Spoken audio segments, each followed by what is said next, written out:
Oh hello Dragonfly Swarm. Zhongli is one of the most well-known characters in Genshin Impact, not just because he's nice to look at, but also because he's extremely powerful as the game's best shielder, and shielding is universal. But with his 3.0 rerun, he's coming back at a time where the entire game's environment is taking a shift, or at least the biggest shift we've seen since the game's launch, thanks to the official introduction of Dendro. So in this video, I wanted to sit down and discuss all of the most important changes that will affect Zhongli, so the video isn't necessarily a should you pull video, but rather a here's his worth and here's how his worth will change type of video, which should be applicable to those who do and those who don't already have him. So let's start by talking about Zhongli's established reputation as one of the most valuable characters in the game. But first, if you enjoy this video, please consider leaving a like and subscribing because it's super helpful and only a small percentage of my viewers are subscribed.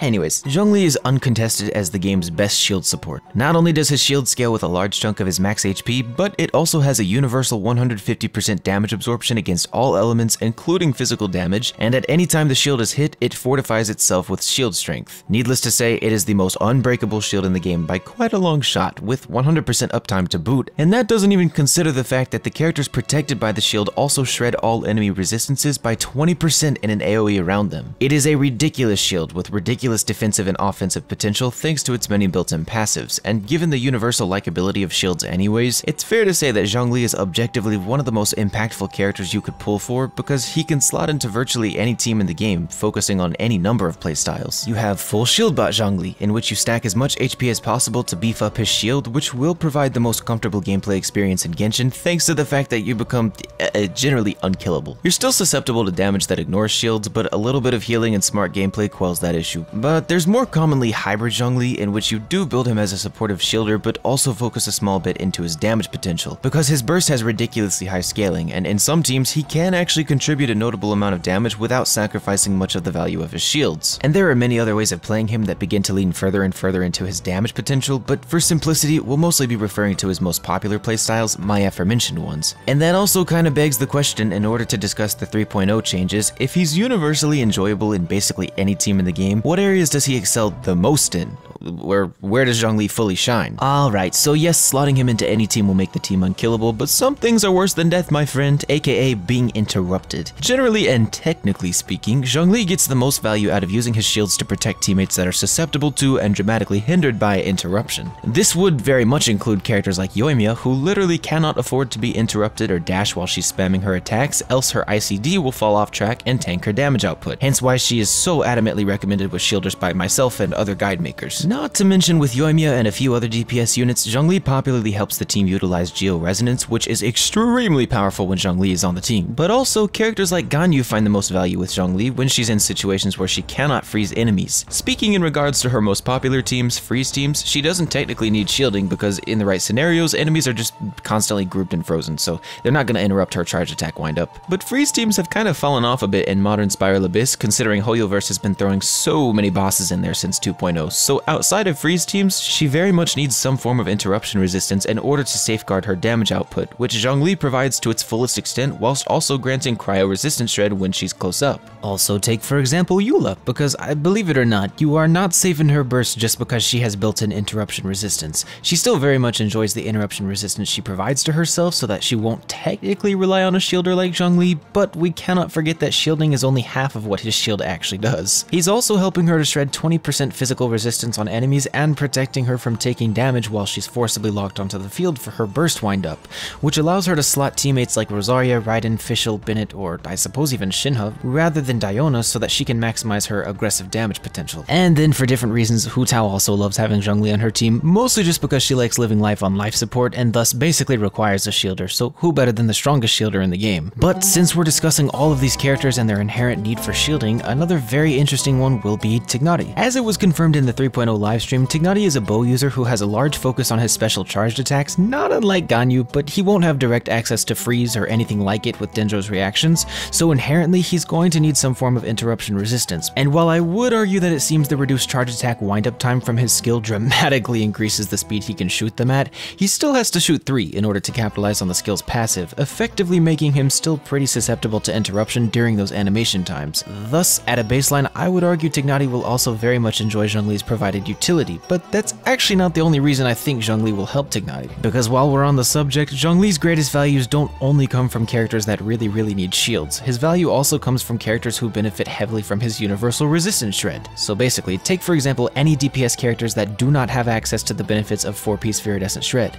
So Xiao, Noelle, Ito, Ningguang, and physical carries. Because they don't have access to this massive resistance shred, they benefit very nicely from using the resistance shred in Zhongli's shield. And this is quite apparent considering Zhongli is widely considered to be the premier support for Xiao, Ito, and Ningguang, and a top support option for those other units as well. But why bring this up? Well, it's pretty obvious now that to some degree, Dendro doesn't have access to Animo reactions, because if it did, Dendro users would be able to benefit from 4-piece Viridescent Venerer, and if that were the case, the 4-piece passive on this flashy new Dendro set would be a little bit excessive. So essentially, going by that educated assumption, any and all future Dendro DPS characters, Tighnari included, will technically derive a pretty significant amount of value from Zhongli's shield. But that's not really to ignore the value of this Dendro set's shred, and in fact, if we ask the question, why only 30% shred on this set instead of 40% shred like Viridescent Venerer has, it becomes even more apparent that Zhongli will hold significant value to Dendro characters. But why is that? Well, because we can assume that to some degree and for some reason, Dendro is expected to have been too strong with 40% shred, so the 4-piece Dendro set was instead given 30%. And that would mean that slapping the extra 20% on top with Zhongli's shield will almost double the shred and further increase this shredded value for an element that wasn't even designed to have access to as high of a shred amount as other elements. Whether this was intentionally done to market Zhongli to new and old players is entirely a different discussion, but the baseline here is that just like with our current DPS units that can't use 4-piece Viridescent, Dendro DPS characters will generally quite enjoy Zhongli. I wouldn't necessarily say that this information warrants putting the new Dendro set on Zhongli, even though you definitely can, because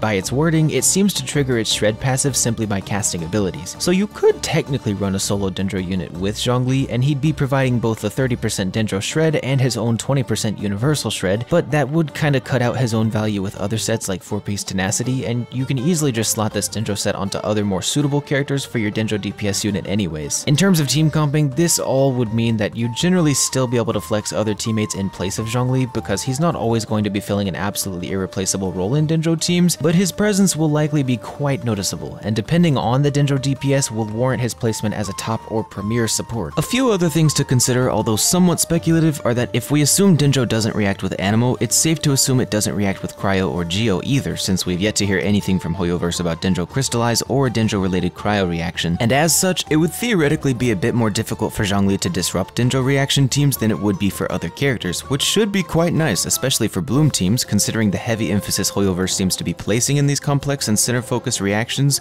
with Dendro's element. But his Geo application can still interact with other elements, so that's still something you'll have to look out for to some degree. There are a few downsides to Zhongli that you have to consider though. Firstly, that despite his high burst scaling, he generally doesn't provide that much of his own damage to the team, especially not if you lean into shield-focused builds. So your team's damage ceiling will usually be lower with the exception of hypercarry teams, but the cost comes with the benefit of insane comfort and ease of play, so it's just a give and take kind of situation. Secondly, there was an attempted coup on Zhongli at the hands of his creators, aka Hoyoverse introduced new kinds of damage throughout the 2.x patches that completely bypass shields, such as Corrosion, Sheer Heat, Raiden's stupid one-shot machine, Bishop Energy Drain, etc. So it is entirely possible nowadays and in the future that Zhongli's value could be circumvented, but even that has never really dented his popularity, because again, he has the benefit of having fair access to a lot of utility, not just the strongest shield in the game. So where does this all leave Zhongli in 3.0 during his fourth banner run?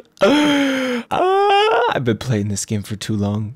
Well, it's stated entirely too often, but yes, he's already one of the most valuable characters in the game for the ease of use, unmatched shielding, and rare utility he provides, but it seems that this value will grow yet another branch of flexibility with the introduction of Dendro teams. He can apply all of his best aspects to Dendro teams and find significant value because of Dendro's inherently lower access to elemental resistance shred, at least for now, because this isn't to say that Dendro will always have lower access, because it's entirely possible that future characters and gear will grant easy access to Dendro resistance shred, but that's all future stuff and is kind of too speculative for this Zhongli video. But for the foreseeable future with our current cast of Dendro characters, Zhongli is an excellent addition to the team, and once we get to learn more about the very intricate details of Dendro's interaction with the game, it might turn out that he works even better than we initially assumed. me. I'm not a business. I'm just Dragonfly. Anyways, I'm gonna update the pinned comment as we learn more about his interactions with Dendro teams, but for now, if you enjoyed this video or it helped you in any way, please leave a like and consider subscribing because it very much helps my channel. And also join my Discord server so I can see you around and say hello to you. Alright, I'm packing my bags and going to LA for a little vacation before Sumeru drops. Wish me luck.